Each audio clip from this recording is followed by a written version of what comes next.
La méditation est aux productions du domaine de l'esprit et de l'observation. Ce que le soleil est à ceux de la terre, elle seule peut les mûrir. Bonsoir chers téléspectateurs et merci d'être une fois de plus avec nous ce soir pour votre émission Le Monde Inconnu. Nous continuons ce soir avec notre série de réflexions sur les lois de la richesse. Mais aujourd'hui précisément, nous allons continuer avec la 4e règle pour vivre dans l'abondance. Rappelez-vous, la semaine passée, nous avons commencé à lister les règles pour vivre dans l'abondance. Nous avions eu entre autres la purification, la respiration. Et aujourd'hui, il est question de travailler un peu sur la méditation. Et pour nous accompagner dans cette balade, dans la quête de la connaissance, je suis une fois de plus accompagnée du professeur Emmanuel Glipote, que je ne présente plus. C'est lui le concepteur et l'initiateur de cette émission. Bonsoir, professeur. Bonsoir, Laure Agathe. Bonsoir à des milliers de téléspectateurs de Canal 2 International. Une fois de plus, nous sommes ensemble. Je pense qu'on ne va pas faillir. Voilà, parce que c'est délicat de parler métaphysique au grand public, et parce qu'il y a là-dedans tout genre de personnes qui nous suivent, et ceux qui sont rompus à la tâche sont parmi ceux qui apprennent encore. Voilà. D'accord. Donc, nous sommes là avec vous pendant près d'une heure. C'est entre 23h et minuit. Nous avons les rubriques habituelles, c'est-à-dire la chronique qui va nous présenter le thème du jour. Je vous l'ai dit tantôt. Il s'agit en fait de la méditation, la 4e règle d'une vie dans l'abondance. Donc, en fait, nous continuons juste à déballer le cadeau que nous vous avons offert en début d'année, les lois de la richesse. Et ensuite, nous allons également vous proposer une réflexion et bien évidemment votre page pratique, et surtout nous allons vous permettre à vous, chers téléspectateurs, de nous envoyer vos messages auxquels nous allons répondre juste avant la fin de cette émission. Alors sans plus tarder, nous allons suivre la chronique et nous revenons juste après.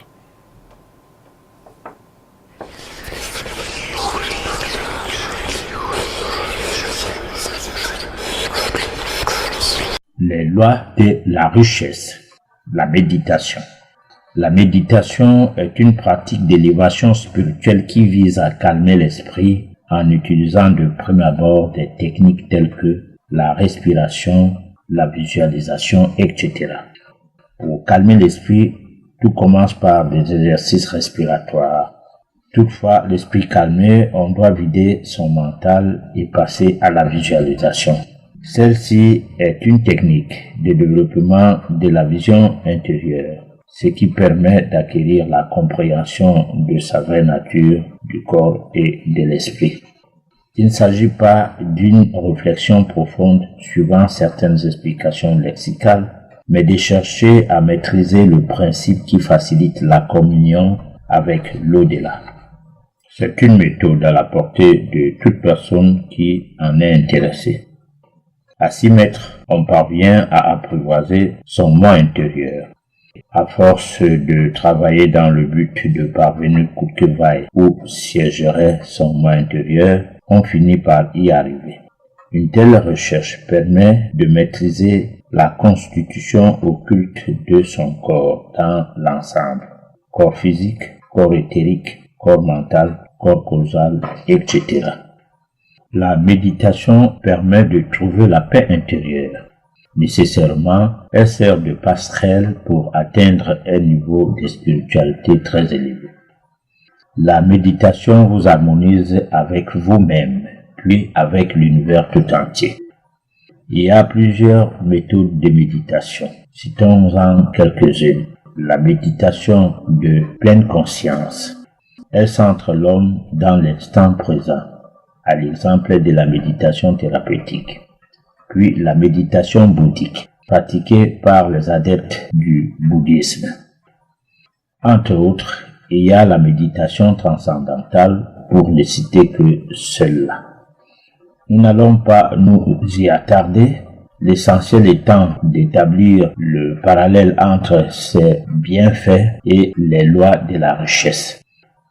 Aussi, la méditation sert de solution à certains problèmes existentiels. Sentir la vie couler en vous, par exemple, ou vous élevez vers de nouvelles dimensions de celle-ci. Autrement dit, méditer, c'est transformer votre vie pour accéder aux nouveaux horizons. Grâce à la méditation, vous avez droit à l'inspiration et à de grandes révélations pendant le sommeil ou à l'état de vif. De jour comme de nuit, vous aurez droit aux messages de l'au-delà qui vont s'implémenter dans votre subconscient pour être enfin transmis au cerveau un peu du temps avant votre réveil. Résultat, la méditation concourt à la meilleure manière de réaliser votre vie.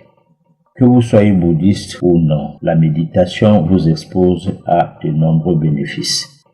De l'inspiration aux révélations profondes, il vous est possible de vous projeter pour mieux vous réaliser. C'est ce qui va vous permettre d'obtenir tout ce qui vous serait utile au cours de l'année, c'est-à-dire parvenir au succès en ayant vaincu toutes vos difficultés. Retenons qu'en l'associant aux différentes disciplines, à savoir la purification, la respiration et la visualisation, vous allez acquérir la clé qui vous permet finalement d'ouvrir les portes du monde inconnu, voire les mondes supérieurs. On est en droit de dire que la méditation est une pratique importante pour l'éveil spirituel. Elle est bien valable à vous qui vous intéressez à votre élévation spirituelle. Voyons succinctement comment ça se passe. Le matin, par exemple, un verre d'eau chaude et un verre d'eau de température de l'air ambiant. Puis, les exercices respiratoires profonds et rythmiques doivent s'en suivre. Videz votre esprit et concentrez-vous sur une image mentale que vous allez façonner par visualisation. Si possible, récitez un mantra tout en continuant à vous focaliser sur l'image de votre champ de visualisation. Mais il faudra idéaliser le lieu en créant en même temps une bonne ambiance en vous et autour de vous. Portez une tenue propre et enfin, choisissez une méthode de méditation qui vous convient le mieux en adoptant une posture adéquate. Alors, nous voici de retour sur le plateau de votre émission Le Monde Inconnu. Alors, professeur, moi, j'ai quelques points d'interrogation parce que la semaine passée, vous nous aviez proposé les règles, vous parliez de la relaxation, de la respiration, de la purification et ensuite la méditation. Alors, aujourd'hui, on se rend compte qu'il y a les thèmes exercices respiratoires qui reviennent, concentration et ensuite visualisation. Alors, est-ce que la respiration, les exercices respiratoires dont vous parlez la dernière fois ne font pas partie de la méditation ou alors ce sont des exercices qu'on pourrait faire sans toutefois avoir besoin de méditer? Moi, j'aimerais qu'on revienne là-dessus. Alors, d'abord, la réflexion de la dernière édition, on parlait de la prière qui ne sert à rien. Oui. Alors, si nous parlons donc de la méditation, parce que d'autres gens disent qu'il faut prier Dieu pour tout avoir. Donc, si on a besoin des richesses, tous azimuts, l'abondance matérielle, l'abondance des biens matériels et tout, il faut aller à la prière, il faut prier. Alors, la méditation semble ne pas épouser cet argument. Donc, elle s'est faite sous la base d'une préparation. Parce que la prière ne demande pas à ce qu'on soit vraiment préparé. Puisque quelqu'un peut à tout moment se mettre à prier pour le peu qu'il est dans la détresse. Directement se met à prier. Bon, alors la méditation, comme tu dis, le matin, il fallait se relaxer, il fallait respirer, il fallait faire ceci. C'est comment on appelle ça? Le début de la méditation, en fait. Les préliminaires, en quelque sorte. Oui, bon, comme on peut dire, aussi préliminaire, mais on peut dire qu'on est méditatif tout le long de sa vie. Oui. Bon, là, on n'a pas besoin de se ranger une place pour méditer, cette fois-là. C'est comme on disait tantôt, dans cette émission, dans ces éditions, on a dit qu'en marchant, on peut faire des exercices de respiration. Oui. Et qu'en marchant des nourritures, des aliments, on fait des exercices respiratoires. Alors, ça veut dire quoi? Ça veut dire qu'on reste pur. Parce que la respiration a pour but de nous purifier. Et c'est pourquoi, lorsqu'on prend l'oxygène qui a des particules, en quelque sorte de nocivité venant de l'air, on peut mourir. Donc, si nous respirons un courant d'air de bonne qualité, nous respirons la vie. Et si nous respirons un courant d'air de mauvaise qualité, nous respirons la mort. D'accord. Alors donc, pour purifier le corps, la respiration, l'oxygène que nous consommons, c'est la première nourriture de l'être humain, la toute première nourriture. Et cette nourriture-là, on doit la donner régulièrement et sans faille. C'est pourquoi on peut dire qu'on est à l'état méditatif lorsqu'on sait déjà comment se mettre dans la peau de quelqu'un qui se relaxe bien, qui respire bien, qui est permanemment en pensée positive. D'accord. Voilà. Alors maintenant, quand nous parlons de la visualisation, de quoi est-ce qu'il s'agit?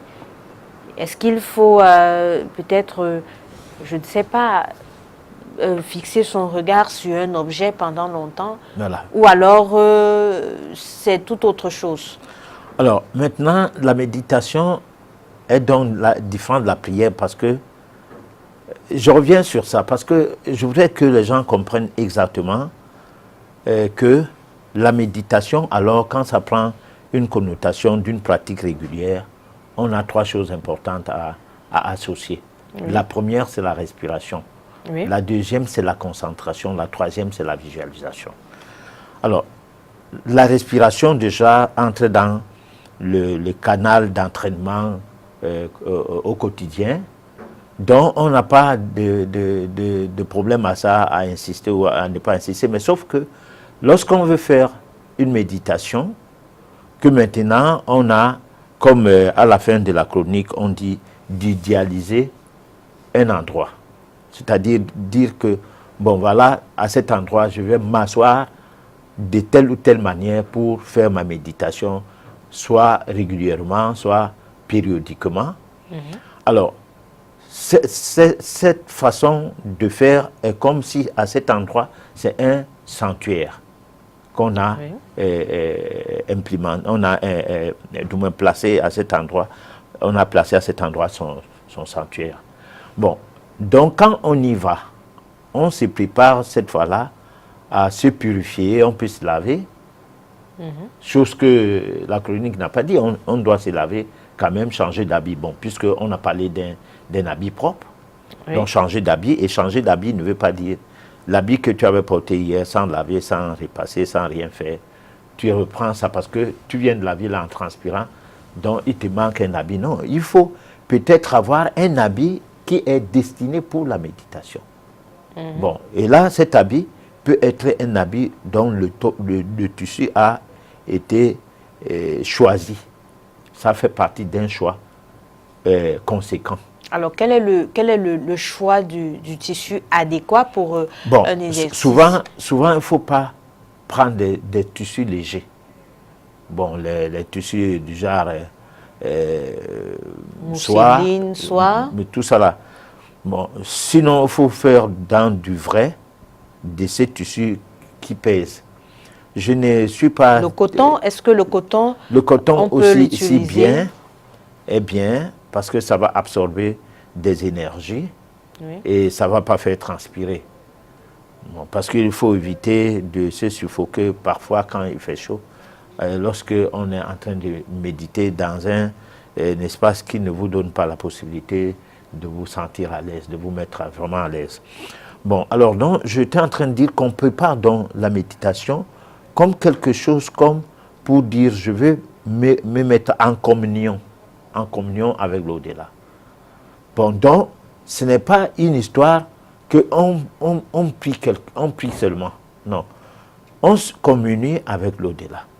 C'est vrai que dans les différentes formes de méditation, des différentes sortes de pratiques, on peut mettre des vœux qui ressemblent un peu à la prière. Mais la véritable, du moins à mon avis, ça c'est mon avis personnel, la véritable manière de méditer, c'est de rester dans le sens de la recherche de l'acquisition de la paix intérieure et de l'équilibre intérieur. Alors, professeur, moi, je voudrais... Vous avez dit tout à l'heure que la méditation, c'est pour vous une communion avec l'au-delà. C'est communier avec l'au-delà. Avec l'au-delà. Mais, et je voudrais dire, le divin qui est en nous, est-ce que la méditation ne nous permet pas d'entrer en contact avec ce divin que nous avons? Ah mais oui, mais attends, mais nous c'est qui? Nous c'est ce divin. Nous c'est pas la carcasse. Oui, je suis tout à fait d'accord avec vous. Donc quand j'ai dit communier avec le divin, ça veut dire que c'est translogué dont l'être intérieur doit, bon, peut-être pas voyager, mais parce que les voyages astro, c'est pas de ça qu'il est question là maintenant là. C'est question de ressentir des vibrations ou d'émettre des vibrations de manière à ce que le pouvoir à l'état latent en nous puisse se développer et puisse vibrer à l'unisson avec l'énergie cosmique, l'énergie, comment on peut appeler alors, ça, est-ce qu'on pourrait donc dire que le nous intérieur est l'au-delà? Oui, le nous intérieur est en contact avec le cordon d'argent, c'est-à-dire qu'il y a un fil qui nous lie avec l'au-delà. Ce fil, on ne se rend pas compte qu'il existe. C'est pourquoi nous n'en parlons pas. Ce fil, on ne nous en parle pas lorsqu'on va à l'école. On ne connaît pas ce genre de choses. Mais quand ce fil-là est coupé, nous ne sommes plus avec le corps en question. Donc, nous quittons ce corps pour se retrouver ailleurs. Et là, on considère que nous décédons, qu'on est mort. Donc, la méditation aujourd'hui nous permet de garder ce fil-là, voilà, qui nous met en contact avec l'au-delà, mais aussi avec notre moi intérieur. C'est bien ce que c'est bien le rôle de la méditation dans nos vies. Non, disons que prenons le nous en question, qui est le moi intérieur, le nous, oui. Moi, toi, c'est le moi intérieur. Oui. Ce n'est pas la carcasse qu'on a habillée. Oui. C'est l'être intérieur. C'est cet être intérieur-là qui ne meurt pas, qui quitte le corps, qui, du vivant de l'homme, lui permet de mouvoir, de bouger, de parler, de penser, de faire tout ce que nous faisons, de manger et tout. Bon, sauf que nous ne connaissons pas son existence. Nous connaissons l'existence du corps physique. Tout ce que nous faisons, nous basons ça sur le corps physique. Oui. Si tu vas voir un médecin, il soigne le corps physique. Si tu vas voir un prêtre ou un pasteur, il a beau parler de l'esprit, mais il t'impose les mains en tant qu'un être vivant dans le sens du physique. Bon. Il ne t'impose pas les mains s'il est prêtre et exorciste en tant que corps, esprit et âme, comme s'il s'appesantissait sur le côté invisible de l'être que tu es. Parce que, en fait, c'est ce côté de l'invisible qui est l'être. Et c'est ce côté-là qu'il faut mettre en consonance. Les énergies de ces côtés doivent se mettre en consonance avec les énergies universelles. Oui. Donc, les énergies cosmiques. Quand on dit cosmique, c'est le cosmos. Donc, ces énergies doivent donc aller être de connivence avec les énergies internes. Parce que nous avons un univers interne, nous sommes les microcosmes, et l'univers est le macrocosme, le microcosme faisant donc partie de l'univers comme parcelle du macrocosme. Alors, nous devons donc rentrer, c'est-à-dire nous devons comprendre qu'il n'y a pas une différence, c'est-à-dire qu'il n'y a pas l'espace. C'est-à-dire c'est une interpénétration entre le cosmos et nous. Bon, entre le macrocosme et nous, nous interpénétrons le macrocosme en tant que microcosme. Donc, à partir de ce moment, on ne médite pas comme quand on prie. On se met dans le bain, dans la soupe du macrocosme, on s'y met carrément. D'accord. Donc, nous allons proposer, je pense que macrocosme, microscope, bref. Apparemment, je ne vais pas y arriver. Mais ce que je vous propose, c'est un élément qui va nous permettre de mieux comprendre ce que pourrait être la méditation dans nos vies. Donc, nous suivons et nous revenons juste après.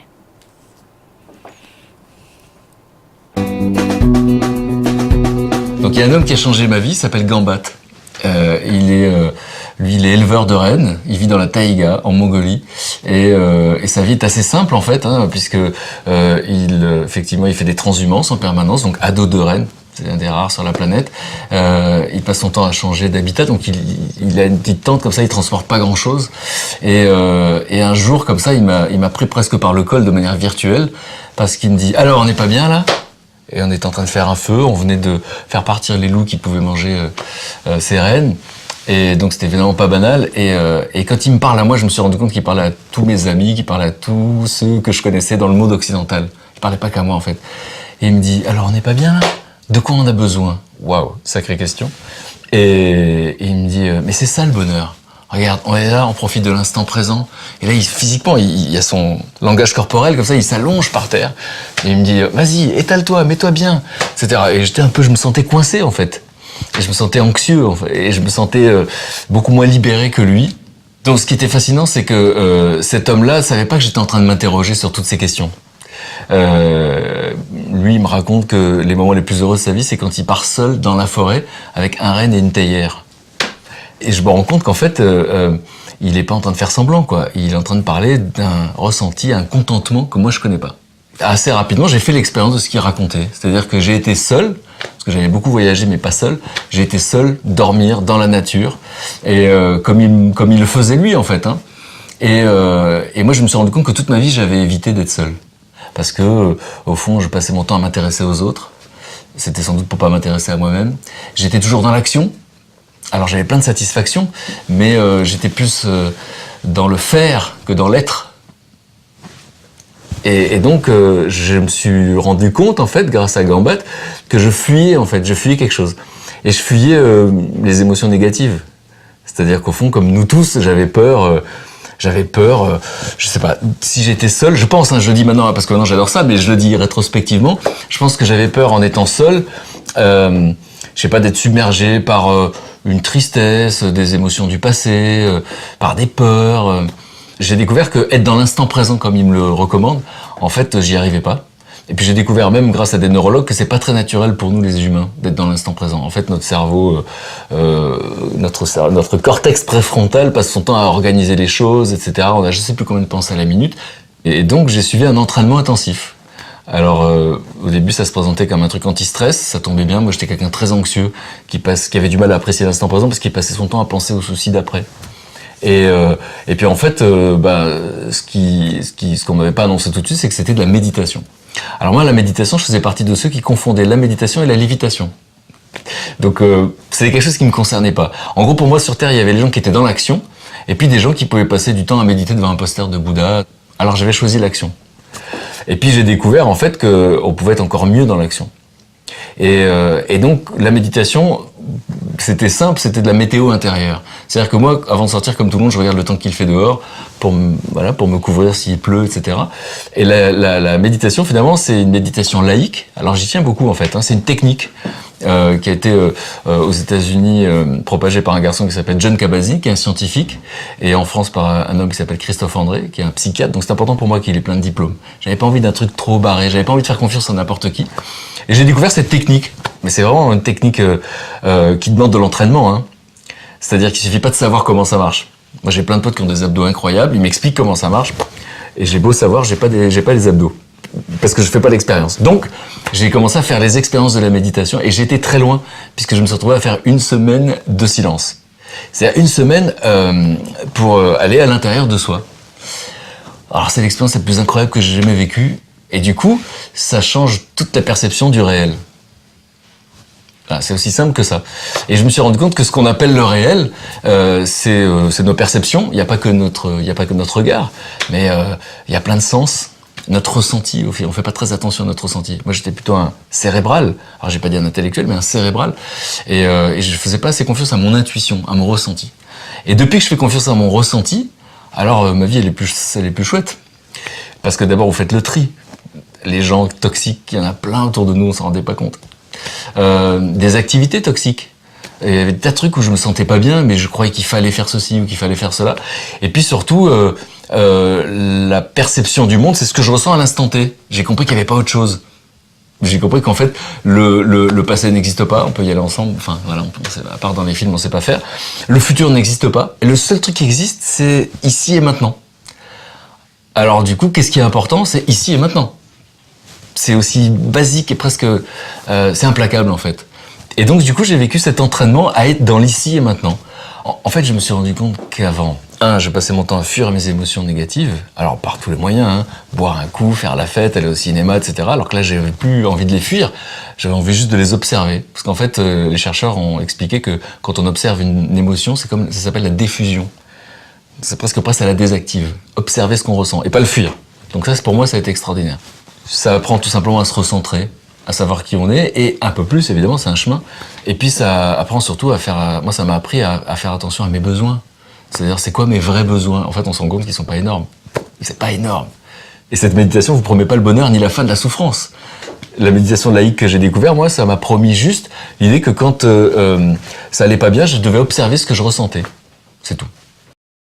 Alors, nous voici de retour sur votre plateau, votre émission Le Monde Inconnu. Nous vous avons proposé un témoignage d'un journaliste, Frédéric Lopez, qui partage son expérience sur les bienfaits de la méditation qu'il a eu à découvrir au travers d'un de ses amis. Alors, professeur, moi, j'ai remarqué que dans le témoignage que nous avons suivi, qui d'ailleurs va nous permettre de pousser notre réflexion un peu plus loin, moi j'ai remarqué qu'il parle d'une méditation laïque. Et dans votre chronique de tout à l'heure, vous aviez cité quelques-unes des méditations. C'est vrai qu'on ne va pas revenir là-dessus de façon, mais j'aimerais quand même que vous essayiez de nous dire quelle est la plus usuelle, alors la plus conseillée pour atteindre le paroxysme dans sa méditation, si on peut dire ainsi. Bon, alors comme l'homme est beaucoup plus porté sur l'aspect matériel, oui.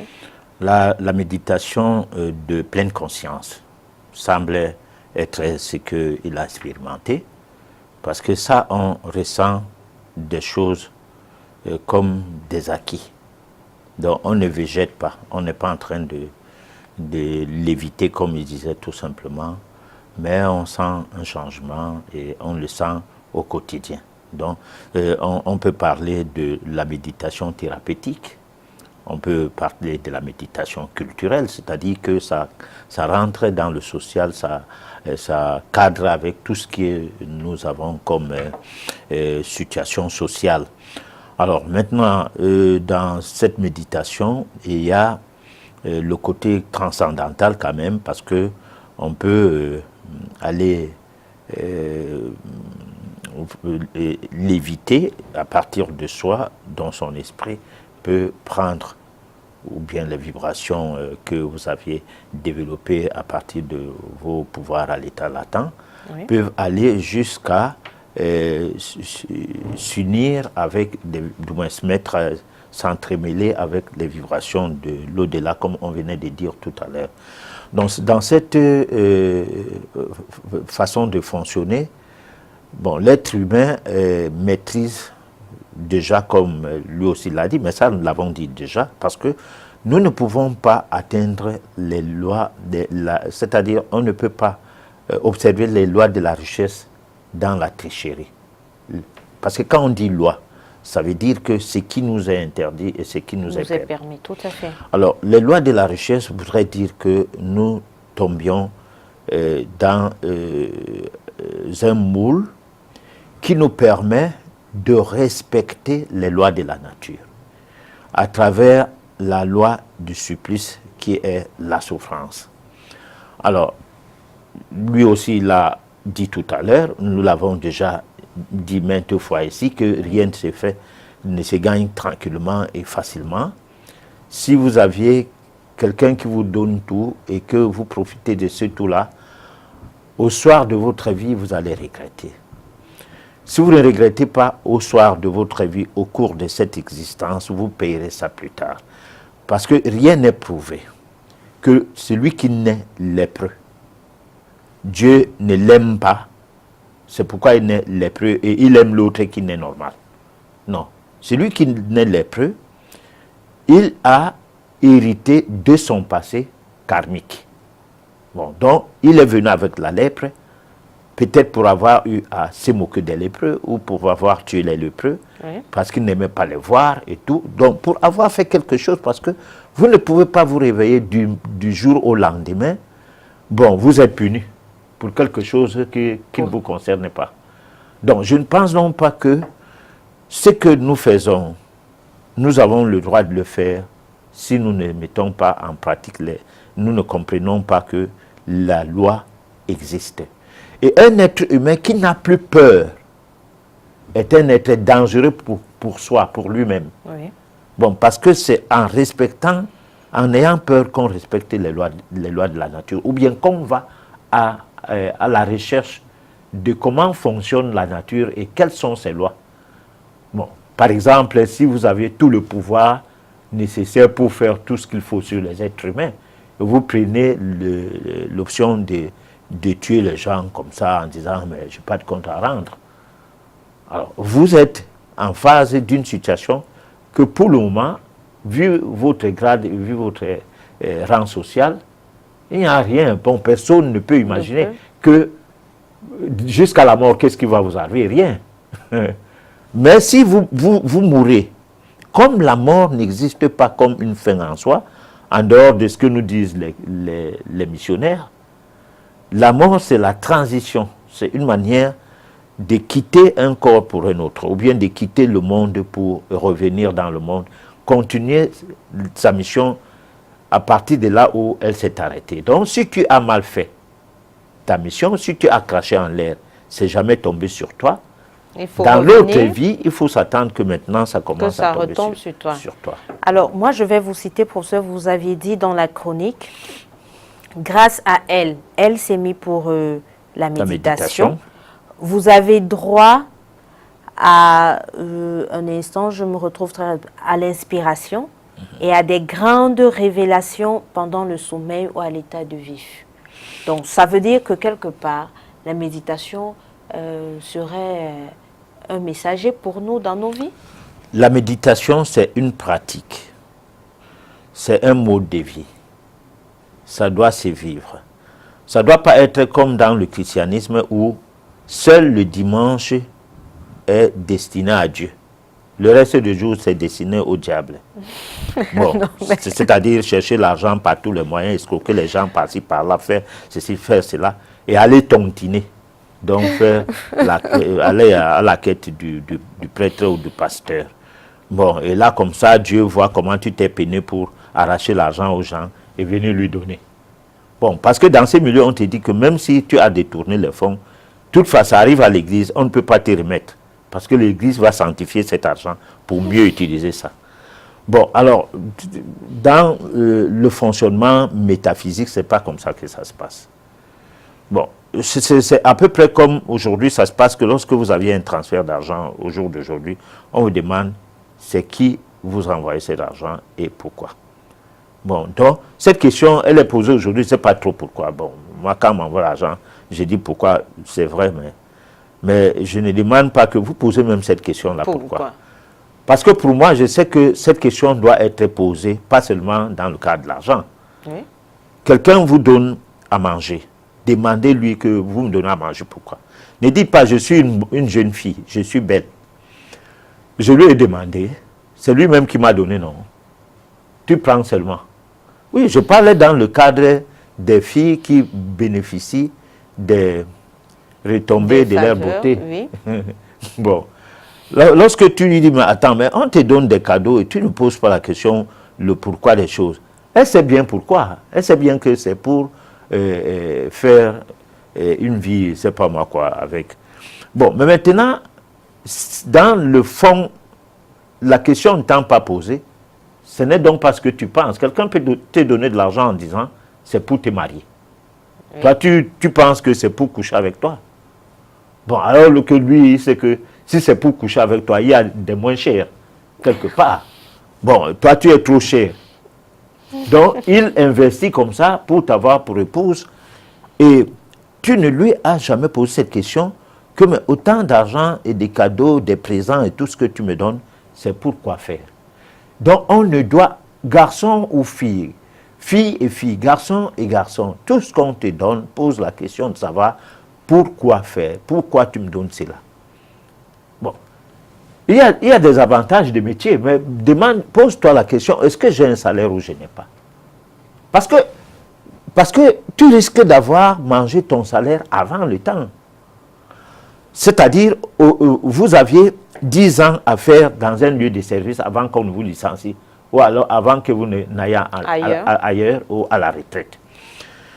Alors, si chaque année, le faux pourboire, qui est en quelque sorte la corruption, vous prenez ça, la quantité d'argent qui vous était allouée au fil des années dans ces services-là, vous touchez ça avant. Parce que la programmation n'est pas seulement humaine, la programmation est divine. Chaque être humain a une quantité d'argent qu'il doit toucher au cours de sa vie. Et pour que tu vives peut-être 50 ans, ton argent est réparti en fonction de décennies. La première décennie, c'est 100 francs que papa te donne. 200, 300. Deuxième décennie, on commence à te donner 500. Troisième décennie, tu deviens majeur, toi-même tu commences à prendre des décisions, de faire des petits jobs. Et dans les petits jobs, tu commences à gagner un peu d'argent. Quatrième décennie, tu es engagé quelque part comme employé.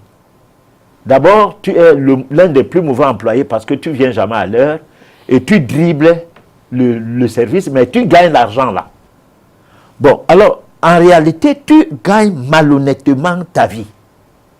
Mais comme à ce service-là, la quantité d'argent que tu es alloué doit arriver à terme au bout d'une période. Si en un an, ton salaire te donne droit à 1,2 million et qu'en un an, tu as gagné 1,8 million, sache que les 600 000 de plus vont diminuer ton nombre d'années dans ces services. Et là, c'est méditatif. C'est-à-dire, tu dois méditer chaque jour. Comme une introspection de conscience que, mais attends, hier, j'ai gagné un peu plus. Est-ce que j'avais droit à cet argent? C'est cette question-là qu'on nous invite dans ce qui permet donc que tu aies des révélations. Quand tu vis comme ça, tu as des révélations au cours des sommeils. Puisque tu es méditatif, même à vif, même étant vif, c'est-à-dire en marchant dans la rue, tu peux trouver un sac d'argent.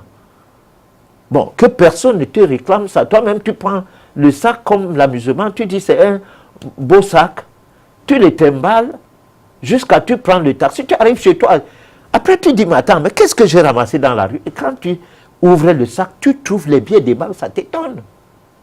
Mais parce que peut-être tu as été lésé partout où tu as travaillé avant, et sur le chemin de ton travail, tu as trouvé l'argent que tu n'as pas eu, cette fois-ci collectionné, collecté en un trait dans un sac.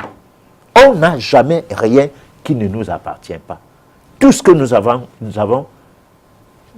ça de droit. Mais sauf que, même ce que tu as de droit, il faut se poser la question, pourquoi j'ai eu telle chose? Donc, avoir un esprit méditatif. Là, loin de là, une simple réflexion profonde, comme le dirait quelqu'un qui est littéraire. Voilà. Alors, moi, je voudrais savoir, professeur, comment est-ce que, parce que vous parlez tout à l'heure d'esprit méditatif, comment est-ce que cela va se manifester? Est-ce que vous allez voir quelqu'un apparaître dans votre sommeil pour vous faire comprendre, par exemple, que aujourd'hui, il faut faire attention? Ou alors, comment est-ce que ça se manifeste, ces messages dans notre sommeil, ou alors même en étant éveillé? Alors, il y a que deux fois, il te vient dans l'idée. C'est comme un musicien qui reste et comme ça le prend, commence à chanter un air. Et c'est cette musique-là qui va lui donner le disque d'or. Par rapport à la musique où il s'est mis à écrire une partition. C'est-à-dire, il décide que je dois composer. Parce que je dois vendre le disque. Non. Il est resté et méditativement, comme artiste, il se révèle en lui des sons, une mélodie et tout. Et puis il se met à chanter.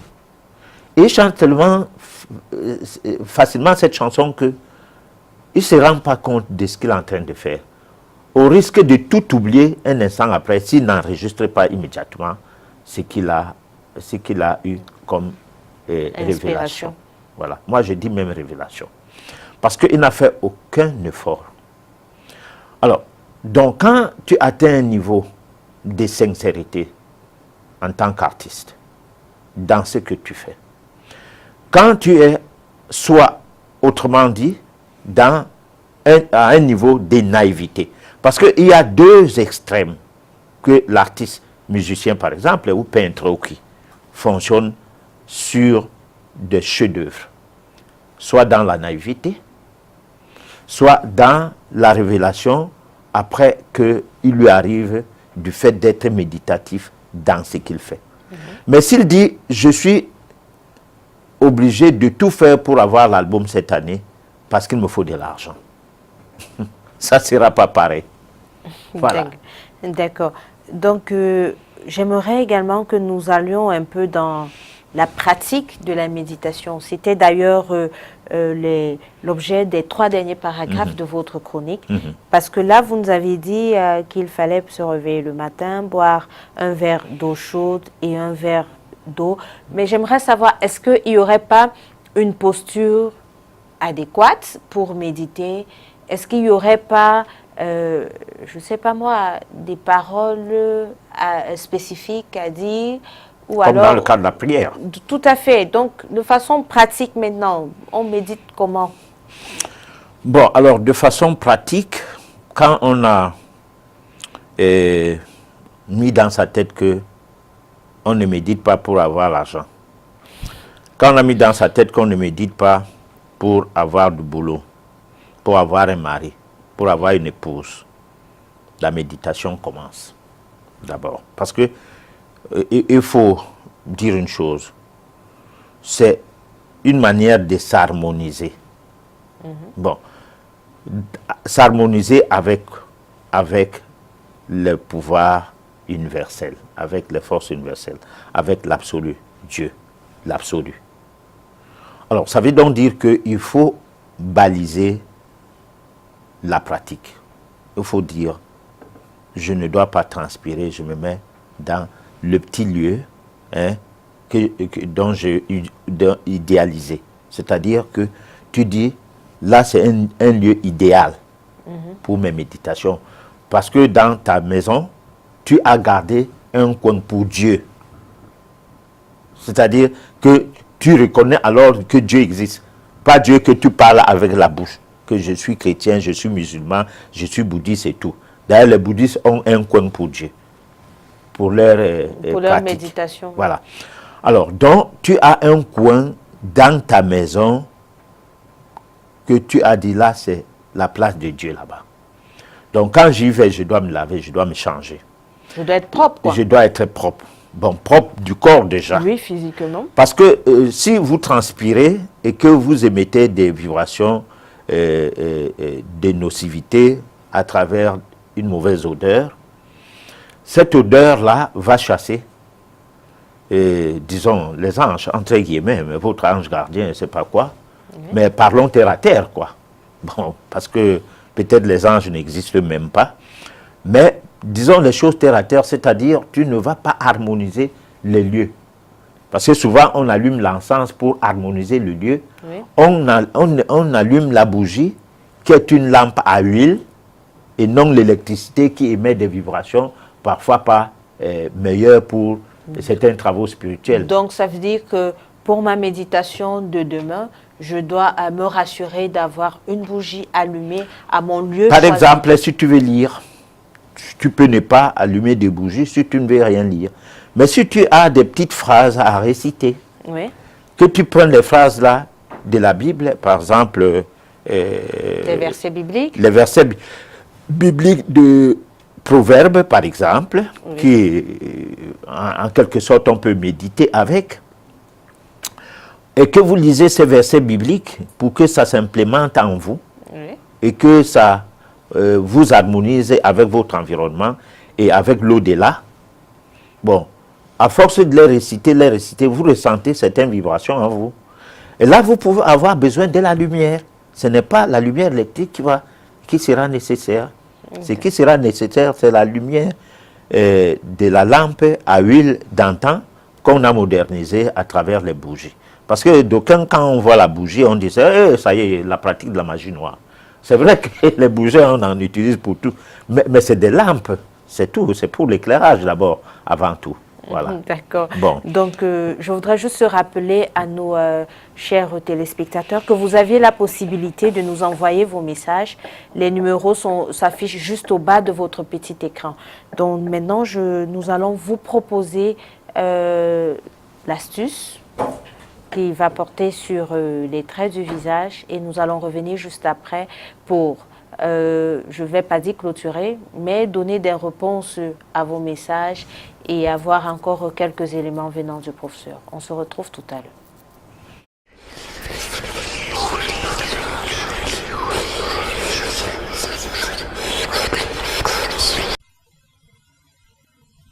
Eh bien, quittons cette parenthèse tout en rappelant que nous avons souvent dû à dire que tout ce qui est sous l'influence du système solaire n'existe que grâce à la loi quaternaire qui se traduit en 4 sortes de typologies élémentaires. Les 4 éléments créateurs, les 4 saisons de l'année, les 4 positions du soleil et les 4 phases de la lune. Explicitement et sans entrer dans les détails, voyons ce qu'en est des correspondances élémentaires qui sont en analogie avec les vibrations qui se mettent en rapport avec les tempéraments, lesquels régissent tout ce qui existe. Essayons d'illustrer ceci. À titre d'exemple, disons qu'il existe une réelle amitié de par les tempéraments entre la planète et l'homme. Autrement dit, il suffit que les deux soient du même tempérament ou des tempéraments amis. Les bienfaits se rendront possibles. Et tout ce qui existe sous ce même tempérament subissent harmonieusement la même influence. Tenez, une personne de visage carré, de tempérament bélier, élément feu, planète soleil. Ces maladies sont les hépatites, la jaunisse, la folie, les dépressions de toutes sortes, la méningite, etc. Chez les plantes, ses amis sont les citronniers, l'oranger, le thym, le basilic sauvage, le palmier, le gingembre, etc. En règle générale, ces plantes sont de nature à aider, tant sur le plan classique occulte. Ceci est aussi valable pour l'ensemble des tempéraments. En magie des plantes chez les béliers, prenons à titre d'exemple le basilic. Il sera utilisé dans le cadre des problèmes sentimentaux. Notons qu'il n'est bon qu'à l'état frais. C'est d'ailleurs une plante qui fait partie de la catégorie des herbes qui ne se conserve pas facilement lorsqu'elle est séchée. Elle tombe très vite en poussière et perd toutes ses propriétés. Autrement dit, lorsqu'il est bien séché, on peut l'utiliser pour purifier un lieu maudit, là où vit un couple qui se déchire à cause de la mésentente. Ce couple doit brûler sa poudre comme un encens spécial de temps en temps dans leur domicile, puis mettre cette poudre dans une sous-tasse qu'il déposera sur le guéridon central ou sur la table à manger. Les démons qui provoquent cette mésentente vont finalement déguerpir. La personne de tempérament sanguin, en règle générale, a le visage rond et d'élémentaire planète Jupiter. Ces maladies, cancer de sein, varices, inflammation, infection sexuellement transmissible, asthme, etc. Ces plantes amies sont laurier, benjoin, feuilles de manioc, etc. En magie de plantes, choisissons le laurier. Il aide dans la purification des personnes nées sous le tempérament nerveux. Son utilisation en rituel magique est applicable sur la base de ses feuilles, symbole de la purification et du triomphe. On en consacre un culte pour attirer les forces divines. Le laurier est aussi le symbole de la victoire militaire. Il suffit de le porter sur soi dans un sachet fait de tissu en soie ou en satin renfermant la poudre de ses feuilles et branches. Le même sachet peut idem aider dans la réussite aux examens. D'ailleurs, le mot lauréat prend ses origines sur le mot laurier.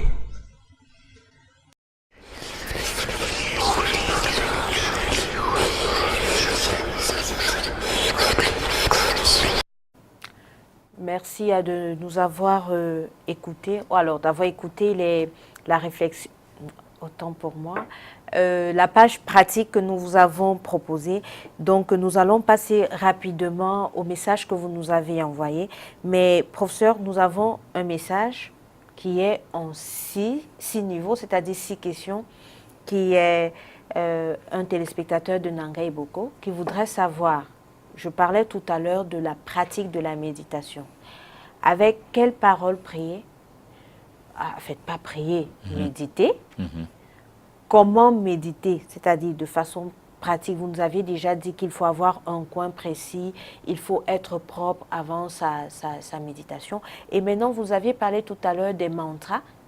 Il veut savoir ce que c'est que les mantras et bien entendu les paroles. Donc maintenant, nous allons revenir sur la pratique de la méditation. On a déjà le coin, nous sommes déjà propres. Maintenant, qu'est-ce qu'on fait par la suite? Bon, alors on a dit d'abord qu'on peut pratiquer la méditation à tout moment, à tout lieu, n'importe où, parce que c'est un problème d'état d'esprit déjà. Mais si on veut matérialiser un endroit pour faire cette pratique, c'est en ce temps-là qu'on a à faire une préparation. Et cette préparation, on a dit la respiration, on se concentre, on visualise. Visualiser, ça veut dire que vous pouvez, au lieu de bavarder, de se mettre à réciter des mantras, c'est-à-dire des sons, parce que le mantra, c'est des sons de voyelles, les sons des syllabes, la consonne, la voyelle, et puis on forme une syllabe, et puis on récite. On récite ça de manière sonore et de manière continue. Bon, ça peut provoquer des vibrations lorsque on peut faire soi-même ces mantras, mais qui prendront effet après plusieurs temps de pratique. Bon, comme on peut réciter les mantras venant d'ailleurs, de l'Asie par exemple, les Aum, les Om, les A, les Ki, tout ça là. Bon, on peut utiliser ce genre d'outils et qui permet à ce que les vibrations s'harmonisent, vos vibrations s'harmonisent avec les vibrations de l'au-delà. Bon, maintenant, on a donc besoin de rien pour réciter. On n'a pas besoin de faire des invocations ou quoi. Mais on peut aussi les faire. Voilà. Mais je voudrais dire que c'est facultatif. Parce que il y a 3 façons de vivre la spiritualité qui conduit à une évolution divine. Alors, la pensée, comme la clé, la parole vient en seconde position et l'acte en 3e position. Cependant, du fait que vous liez la pensée et l'acte, déjà sans parler, vous avez déjà fait un cercle. Bon, donc il y a des possibilités de vous élever rien qu'en utilisant la pensée et en prenant une bonne posture. Voilà. D'accord. Donc, et puis il y a quelqu'un qui nous demande, un téléspectateur, malheureusement le message n'est pas signé, qui voudrait savoir, la méditation, c'est créer un vide dans sa tête ou alors c'est visualiser? Oui, mais attends, on ne peut pas, quand on dit respirer, respirer, c'est purifier le sang, permettre à ce que la circulation du sang se fasse de manière fluide et alimenter très bien le cerveau et tout. Bon, maintenant, vous allez vous concentrer. Concentrer, ici, c'est vider tout ce que vous avez comme idée du passé, des pensées, quoi, des pensées, des idées qui en fait, vont et reviennent et qui s'entrechoquent et qui s'entremêlent. Alors, il faut tout rejeter et réussir à avoir une seule idée. Si tu veux méditer pour ta purification, pour ton élévation spirituelle, pour ton éveil spirituel, il faut que cette idée soit au centre de ta méditation. Bon, si tu veux méditer pour que tu aies la réussite scolaire, bon, pourquoi pas. Il faut que ça soit la seule chose qui est au centre de ta méditation. Mais là, il faut pas parler d'avoir l'examen dans le sens de je ne sais pas moi quoi. Mais il faut voir comment arranger le plan qui vous permet d'avoir l'examen. Parce qu'il y a des risques que tu perdes du temps à méditer au lieu d'apprendre tes leçons. D'accord. C'est ça. Alors, nous avons un téléspectateur qui nous appelle, en fait, qui nous écrit depuis Abidjan. Il voudrait savoir s'il y a des centres de méditation à Abidjan. Sinon, est-ce qu'il pourrait en faire par correspondance? Ouais, je ne sais pas, il va nous appeler hors antenne, franchement. Là, on se met avec lui correctement. Parce que là, il y a des messages que nous sommes obligés de ne pas répondre à l'antenne. D'accord. Alors, on a un autre message très rapidement. Il s'agit d'un monsieur qui nous écrit. Sa femme aurait fait un rêve dans lequel elle est enceinte. Et 3 jours avant, sa belle-sœur aussi a fait le même rêve. Et il se pourrait que la dame, en fait, est dans un couple à la recherche, ou alors avec son mari, ils sont à la recherche d'un enfant. Elle voudrait bien savoir quelle est la signification de ce rêve. Oui, mais quelqu'un peut prendre ton bébé et le mettre peut arracher ton bébé. Oui. Il y a eu des cas où toi, tu as la grossesse, tout le monde te voit grosse. Ta belle-sœur part t'accompagner à l'hôpital pendant 2 semaines. À l'époque, on partait élire domicile dans les centres hospitaliers, dans des dispensaires du coin. Oui. Alors, pendant les 2 semaines, l'autre prend toute ta grossesse, et c'est elle qui enfante, qui accouche. Alors, pour clôturer avec les messages de nos téléspectateurs, professeur, dites-nous, quand nous méditons, à qui s'adresse la méditation? Oui, bon, mais attends, mais quand on prie, on adresse la prière à personne. On imagine seulement qu'on adresse la prière à Dieu. Et qui a vu Dieu? Qui? Personne. Alors, donc, il ne faut pas que les gens confondent alors ce qu'ils ont entendu et ce qui les a formaté les cerveaux depuis le bas âge jusqu'à aujourd'hui sur le plan spirituel, à travers les obédiences religieuses, que ça se passe comme ça partout. Non. Nous sommes des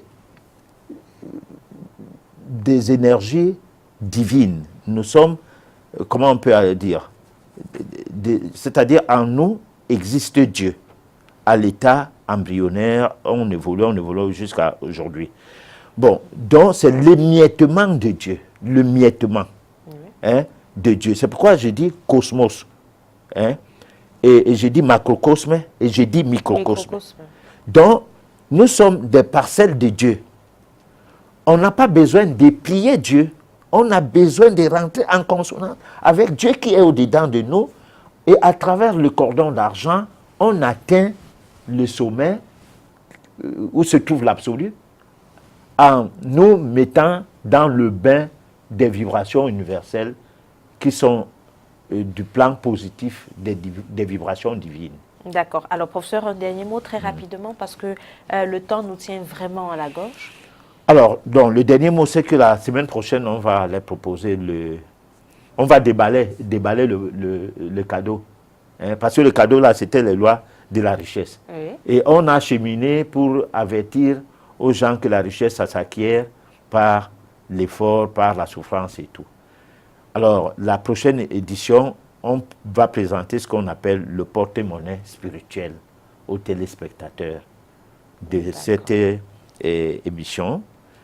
Et je pense qu'ils vont comprendre qu'on n'a pas pris du temps pour rien. On a pris du temps pour que nous devenions riches. Riches dans l'abondance et même riches matériellement, pourquoi pas. D'accord. Voilà. Donc, chers téléspectateurs, nous sommes arrivés au terme de notre émission. Je puis vous promettre que vos messages, vous allez avoir des réponses à ces messages demain, après-demain. Nous les gardons et nous allons faire des efforts pour vous envoyer des SMS en guide de réponse. J'ai été ravie de vous avoir. Merci de nous avoir prêté votre attention. N'oubliez surtout pas de prendre rendez-vous mardi prochain, lorsqu'il sera 23h sur votre chaîne Canal 2, parce qu'il sera question du fameux porte-monnaie spirituel. Alors, je vous souhaite de passer une excellente soirée.